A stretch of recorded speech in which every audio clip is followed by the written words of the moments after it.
What'll you have? Pabst Blue Ribbon. What'll you have? Pabst Blue Ribbon. What'll you have?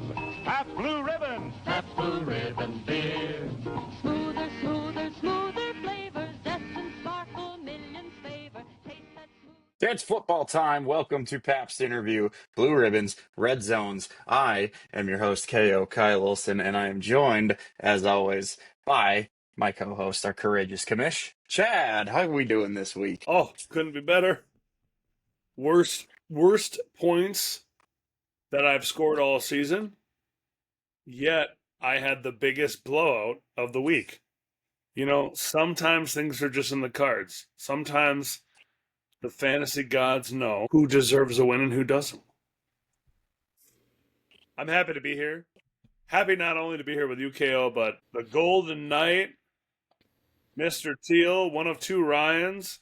We are happy to have you here this week, too. The other weeks, we've given them the benefit of being here either before a great matchup or after a great matchup. Unfortunately, you're here after giving up the first win of the season to Old Man River. And, man, not only that, 89 to 87. That's something to be put in the annals of history for this league. Welcome to the show, Mr. Ryan Teal. Pleasure to be here, boys. Appreciate you having me on. Yeah, it was not a good week for me last week, but it's the way she goes sometimes. Hey, sometimes she goes. Sometimes she don't. It's just the way she goes.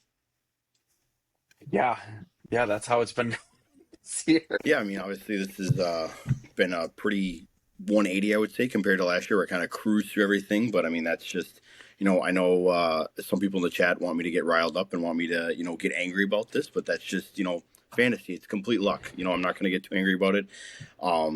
Need my star guys to start doing better. And, I'm just crossing my fingers, as the season goes on. Barkley, Henry start getting going. And it would be really great if, Matt LaFleur would take the training wheels off Jordan Love. I'd really like him to start throwing like 4 touchdown passes a game. That'd be kind of nice. So It'd be really nice if we could just unleash this offense because this defense is not apparently what we thought it was. no, apparently not. I can't believe what I've seen the last couple of games. I'm very, very night and day. I was at the week 2 game against the Commanders, and I was like, this is insane. Did someone just did we just get figured out on film after 2 weeks? Is that what happened? Like what? And we made 0 adjustments during the bye week. I mean, it's one of the most frustrating coaching staffs because there's frequently talent and there's frequently promise.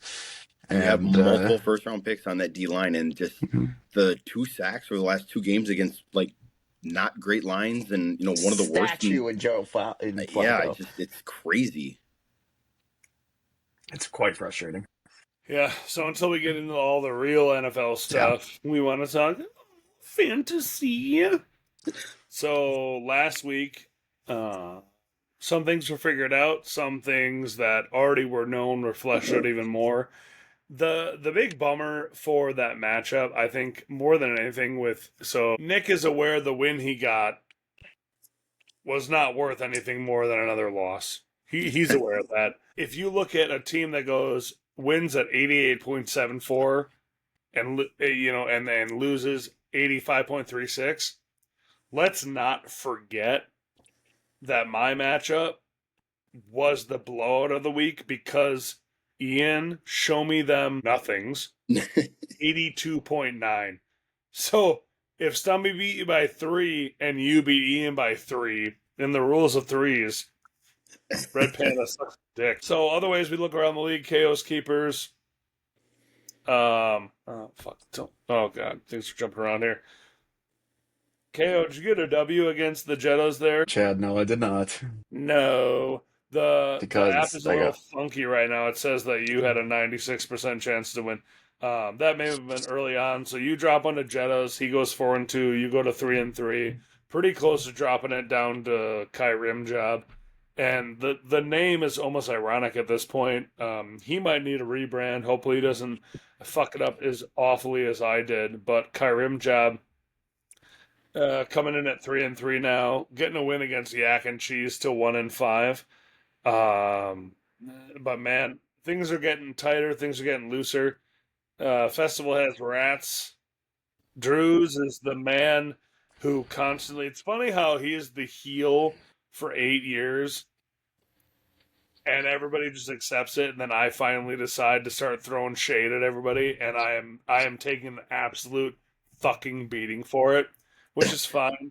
I understand that as the commissioner, I'm held in higher esteem than the rest of you degenerate pieces of shit. However, Drews can take a back seat because he lives rent free in my head. So him and I are sitting pretty at 5-1. Angry Black Mon at 4-2, along with Jay Jettas and the Hedgehogs. Kraft Yak and Cheese continues to be Kraft Yak and Cheese at 1-5. Kai Rimjob at 3-3. Man, for a guy who was on the show week 2, who was supposed to be like a powerhouse, was going up against me. It was the big matchup of the week. He has had a rough slide. So we're looking at standings. Drews and myself at 5-1. We got 2 4-2s with Jay Jetta and the sneaky sniper, Angry Black Man. 2 3-3s with KO, I would argue, at 3-3. Figuring it out. Will work back up. I stand by this. Kyrim Job Travis, 3-3, still trending down. That stock is still trending down. I would not put money in it. 2-4, we're sitting on Teal the Love, Kraft Yak and Cheese. I'm sorry, the bottom 3 teams in the league, Stumby, Kyle Culp, and Ryan. That's just, it's a modge podge of trash down there. Man, I love you to death. You're a brother until the end of days, but man, you got a rough look this season, man. Yeah, it's not going well. But I mean, this is the beauty of a dynasty league. That's where I kind of like this league versus other leagues. I don't feel, I know some people feel differently in this league that you got to make trades every year or every week. You got to make changes to your team every week.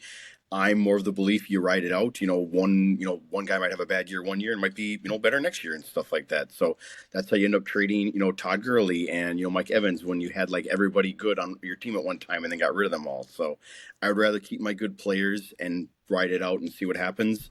And that's just I'm a big believer of you leave with the one you came with and stuff like that. So I'm going to keep them till the wheels come off. All right, you got to trade everyone all the time. Well, I mean, if Travis had his way, my whole team would be gone right now. He's asked for everybody on him. So I love the pot shot in the rankings that Stumby put out this week. Was that Travis? Like, clearly this struck a chord with Travis. So Kai Rimjob, number 6, 3-3, no change, ranked 6-6. Travis needed a win, got it, and avoided being roasted for another week. But let's be clear, he's still the guy who sold half his farm for a 1-year rental. The sword glimmers again, but one slip and he's back in Skyrim's tutorial cave. Nick's way too old to even know that reference, which is crazy, but his kids are about as old as us, so maybe that's how he knows Skyrim. Has to be.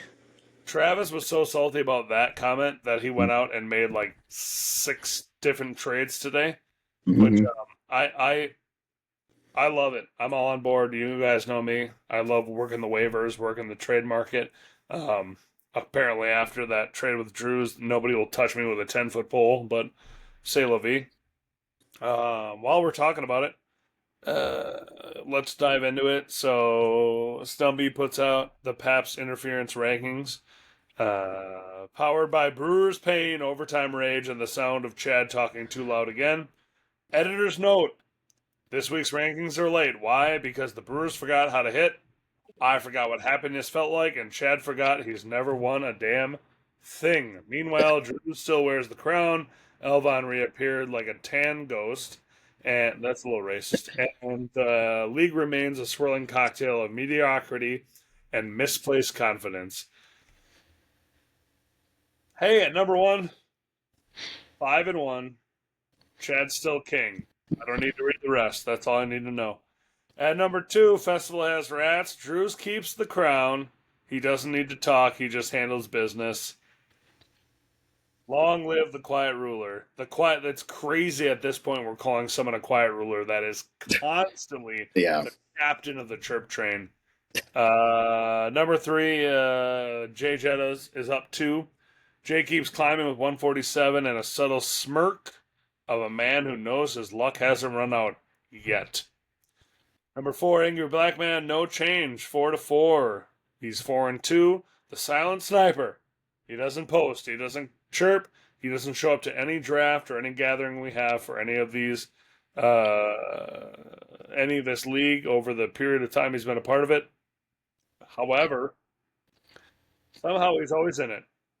And then he trades his whole team away today, and somehow he'll still be in the finals for whatever reason. Number 5, 3-3, KO's Keepers, no change, a 500 team that feels one lucky break away from being elite or a full collapse. 6, Kai Rimjob at 3-3, no change. Travis needed a win, got it. Avoid being roasted. I'll read it again.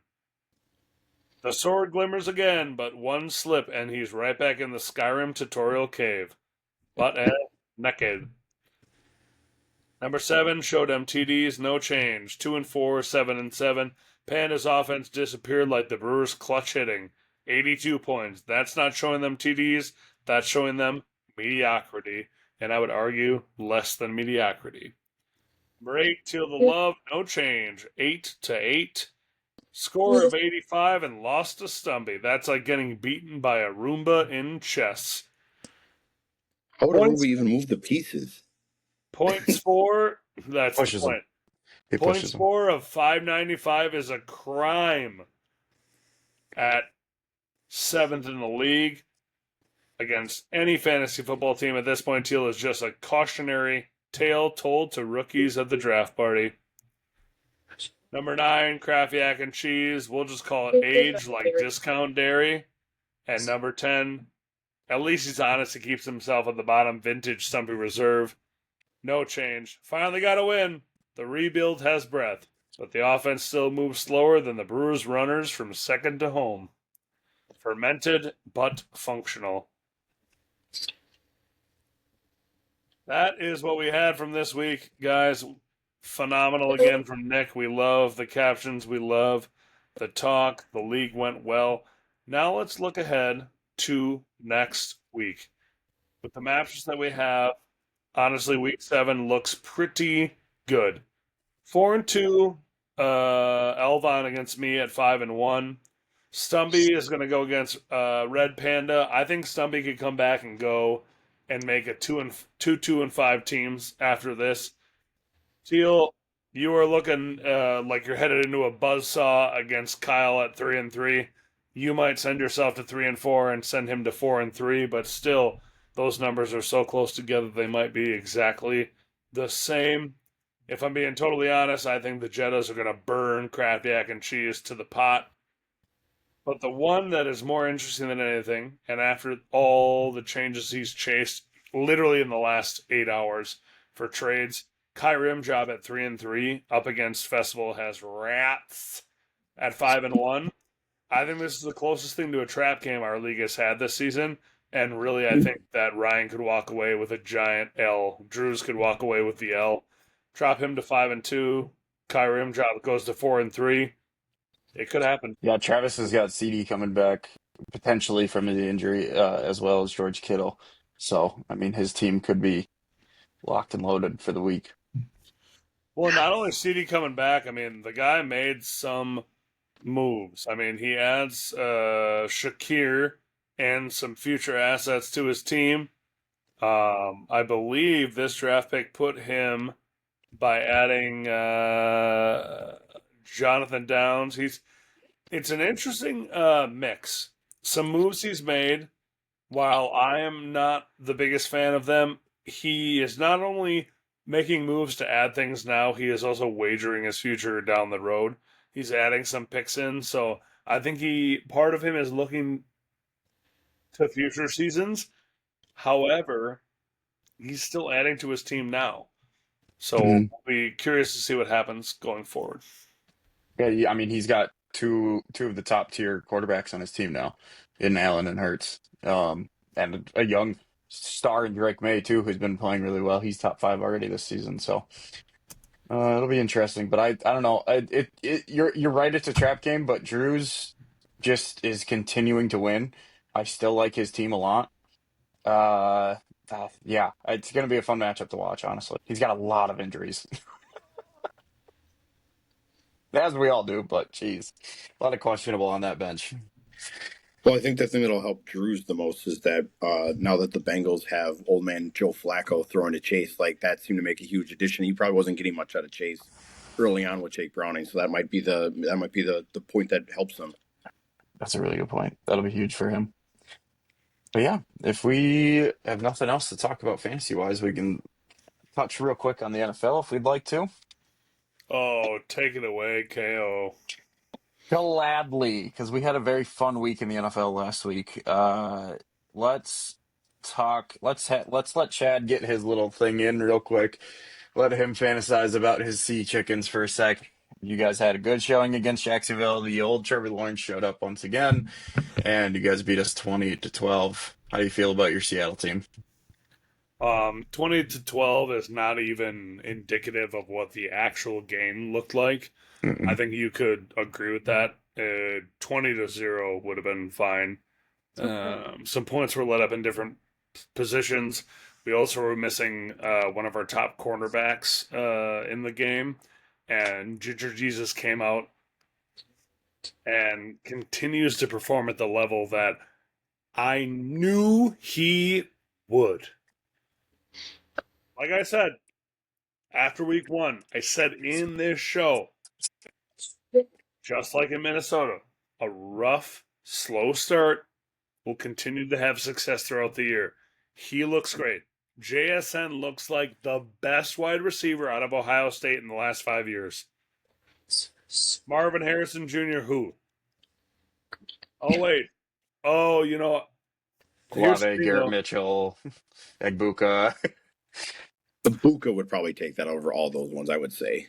Oh, man, you know, the worst thing about Ibuka is he's on my team, too. The Seahawks, I will say, I think have had a pretty soft schedule so far. That's the only thing I'm worried about.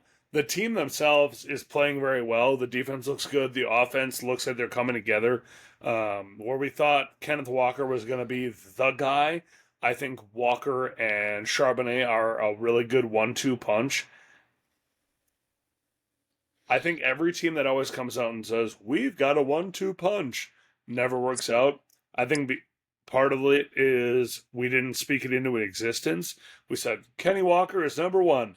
And then it's been such a good dynamic because there's no pressure on the team to make a 1-2 punch happen. However, I'll be honest, I'm looking here. Oh my God. Who do we have this week? We had a bye. You have the Texans. Oh, you got the Monday Texans night, on Monday night at 9:00 at night. Oh, I'm sure I'll be awake that late after a 5:30 a.m. start in Caribou. I don't think I need to stay up that late to see that W. I'll catch the stats in the morning, but Houston's defense is pretty good this year. I'm curious to watch it. well, if the offense can't score any fucking points, it doesn't matter anyways. They've been putting up good points lately. I would This also would be pick, a good test for the Texans though, because they played the Ravens, who was awful. Their defense stinks. True. Like, but maybe that kickstarted something. You know. Yeah. I'm curious to see how Seattle handles that defense because, like I said, I think Houston has a very good defense. And like I said last week, I mean, when we were previewing that game, that Jacksonville and Seattle, I said if Jacksonville can't stop the deep pass, we're not going to be able to beat them. And that's exactly what happened. I was just very. I know Chad said it looked like it was 20-0. I think the offense looked better. That Brian Thomas Jr. finally started to do something. I think the running backs still look good. I think there's still promise if Trevor Lawrence doesn't turn over the ball, which he does every single game. What did you change Brian Thomas Jr. name to on your fantasy team? I change names so often just because it's so much fun. The nickname feature in Sleeper is one of my favorites. Saving Private Brian. What was it before that? Maybe this week. No. There was one in between. Oh, that. you bum? Yeah, he was a bum. a week ago. It was a bum. And then I said maybe this week, and it happened. So now we're right back to having a fun nickname.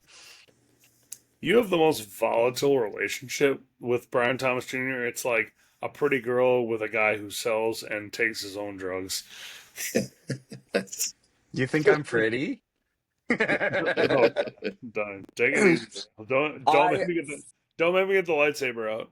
Chad, it is one of my favorite teams who has a young wide receiver who should be like one of the best in the league, and I love him very much. I have a favorite team that has a super talented young wide receiver as well. Yeah, mine was doing what yours was doing in his rookie year. He's taking a little bit of a sophomore slump right now. Yours took a few years, which is fine. That's fine. The fuck do you mean a few years? He was good as a rookie, and he's awesome now. He was fine as a rookie. About? Which, actually, by the way, funny connection, because the rookie year, go look at his stats. He was catching little bubble screens, because you know who his offensive coordinator was? Shane Waldron. You know who the fucking offensive coordinator in Jacksonville is right now? That fucking bum. Get him out of my fucking league. Shane Waldron. I fucking hate him so much. He's so bad. I hated him in Seattle because he was ruining that offense. And then he was ruining Chicago, which was great. I wish he would have stayed there. And now he had to come ruin my Jaguars. Anyway, we're talking way too much about those two teams. Let's go. I don't know. What games do we kind of want to talk about? I think the Cardinals somehow looked better without Kyler Murray, even though the Colts were able to get it done. The Colts have the #1 record in the NFL right now. Can they keep that going? Somebody said it's the icy hot bowl on Thursday night. It is the icy hot bowl, the Unk Bowl. Joe Flacco, Aaron Rodgers, the icy hot bowl. He was pissed too. Did you see him in that presser? He's like, you heard that? He's like, no amount of mushrooms was taking the edge off that. Aaron Rodgers is secretly a guy who can dish it out but cannot take it. Like if people make jokes about him, he like always looks pissed, and it's like, dude. If you're gonna make jokes, you gotta be able to take them. But he can take a pot shot and then take a drink of his little fucking water bottle. Like a condescending man that I love him as. Second oldest quarterback matchup in the NFL. Points to whoever can guess the first one. It's pretty easy. I would have thought that this guy it was later in his career, but it was actually about 5 years ago, back in 2020. It's Brett Favre. Like between what two quarterbacks was it 5 years ago? Yeah, it has because to be, was it Manning and Brady? You're close. You got Brady right. Oh yeah, I suppose Brady against Drew Brees. Oh dang, I was gonna say Big Ben, but that makes yeah. Oh, was that playoff game, the last one when Brees retired then?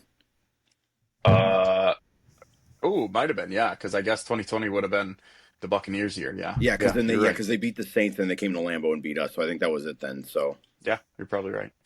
Anyway, yeah, I'm looking forward to that on Thursday night. That should be a lot of fun. Jacksonville has to go to London and play the Rams. I'm scared about that game, even if Puka Nacua is out.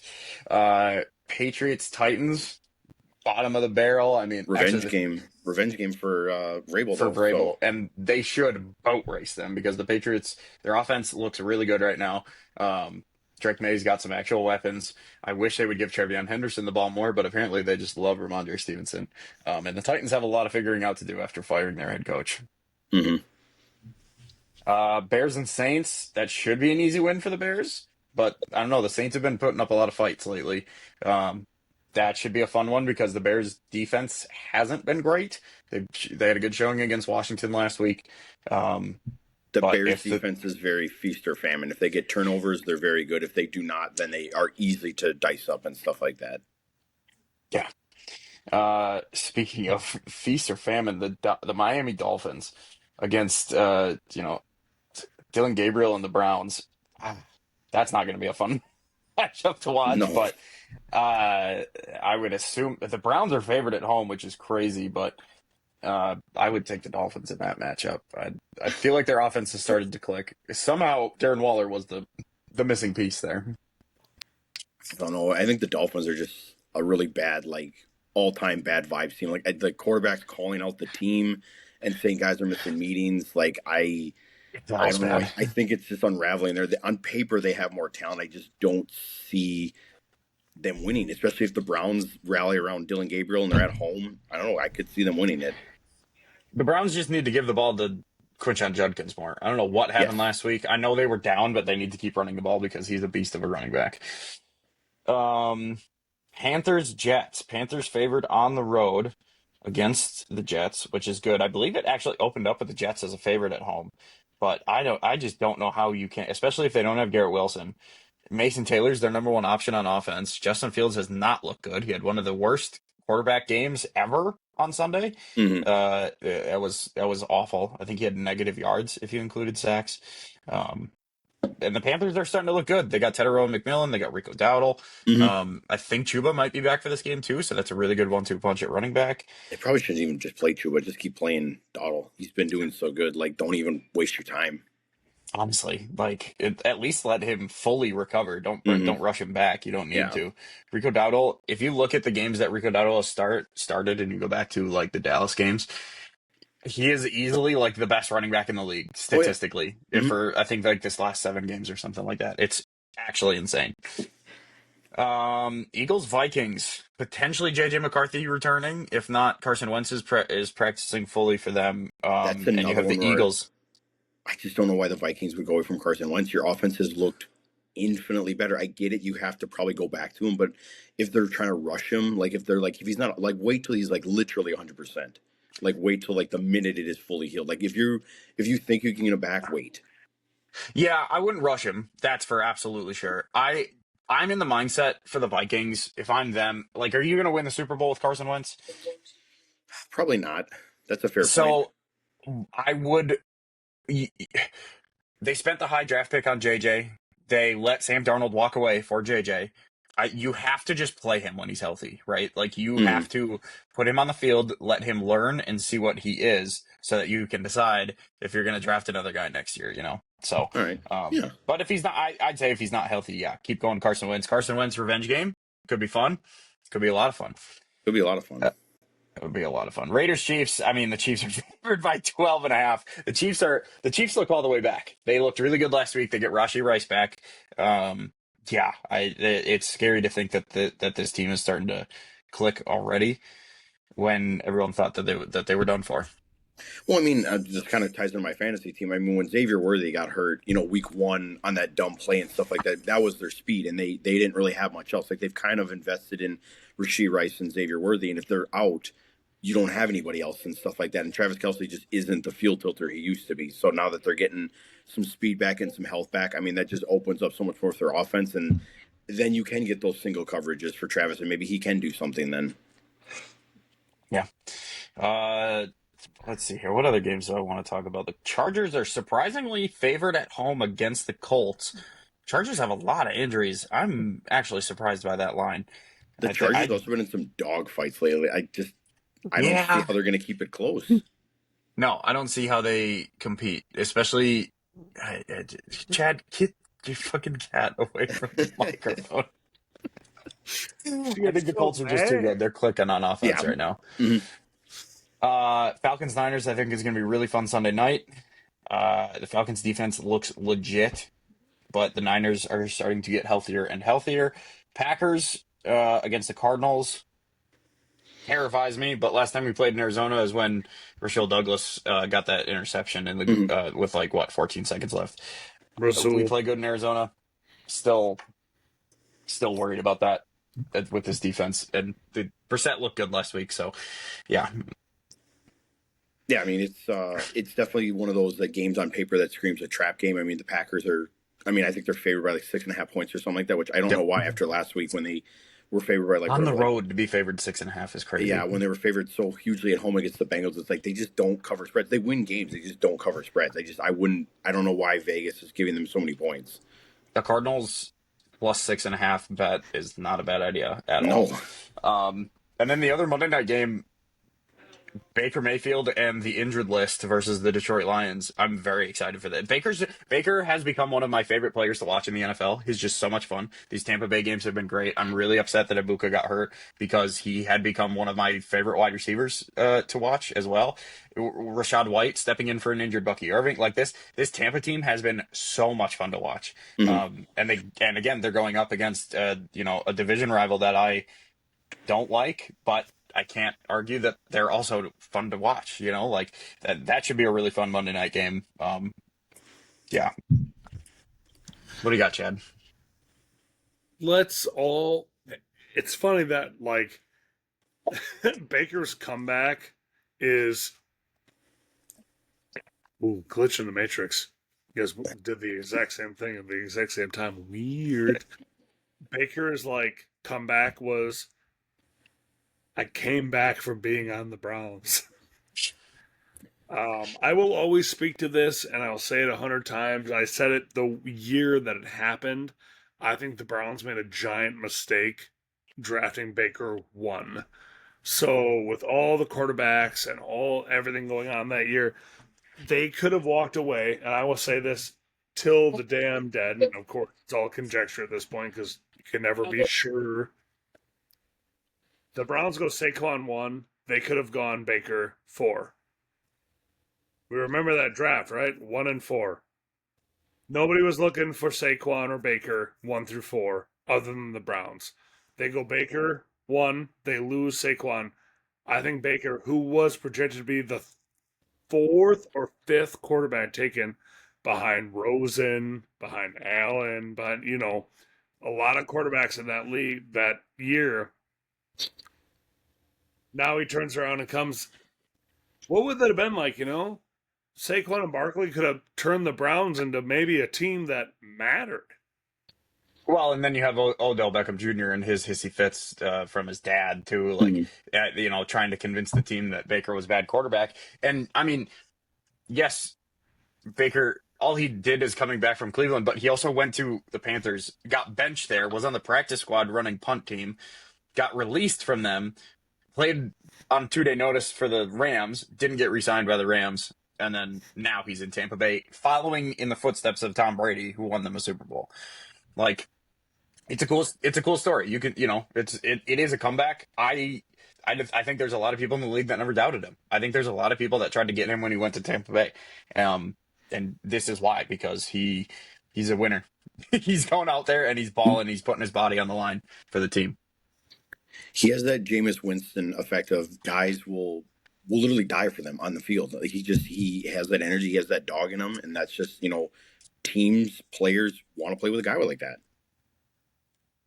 Absolutely. Super fun. Baker is like, if Johnny Manziel was never so fucked up and awful, like that's who he could have been. But that's who we talked about for Baker before. I don't think Johnny's going to have that redemption anytime soon, but Baker in Tampa is an absolute contender. That team healthy, absolutely a legitimate contender for the title this year. You get Ibuka healthy, you get Evans healthy. We all remember Evans hasn't played for like the last 3 weeks. We all remember that, right? Like Mike Evans, the guy who, second only to Jerry Rice, has had the most 1,000-yard receiving seasons of any wide receiver. That's not a joke. Having a guy like that, a veteran talent, and then turning around and having Ibuka. Once they get everybody healthy, I think the second half of the year will be even more scary, and that's crazy to think with the way that the Bucs have already been playing. Yeah, and all the games that they've lost have been super close too. This Bucs team is, like I said, very fun to watch. Game, not games. Game. Oh yeah, you're right. 5-1. They were as good as me. And on that note, any closing words from you two? No, honestly, I work again on Sunday, so it's kind of a bummer because honestly, that Rams-Jags game I did really want to watch. I hope Puka plays. I'm never a guy, even in fantasy, that wants to see injuries. I want to see the highlight players on the field doing what they do. I can't have the second, third, and fourth highest scoring wide receivers without Puka being number one. You know what I mean? Like Mhm. it's a hard place to live at 2, 3, and 4. Same as in running backs. I live at 2 and 3 with Christian McCaffrey being 1. But I always want to see talented players succeed. Uh, Only in spite of them when I can be the one coming home with the W's. So, no, I don't have a lot to talk about except always talking about it. Oh no, not much. No. I'm gonna bury Elvon so deep that he could only smell or barely remember that Arizona beach house that he bailed on us for the draft. So, I don't have anything for you guys. Pleasure to be on. and you suck. Pleasure And to you have you, Teal. suck. You lost to a guy who won with 85 points, you bastard. That's life. And now you Can't beat it. And now you get Rashee Rice and Mike Evans back. Anyway, everyone, thank you so much for listening. Happy week 6. Well, completion of week 6. Happy week 7. You know what I mean. Thank you all for listening. We'll see you next week. Goodbye.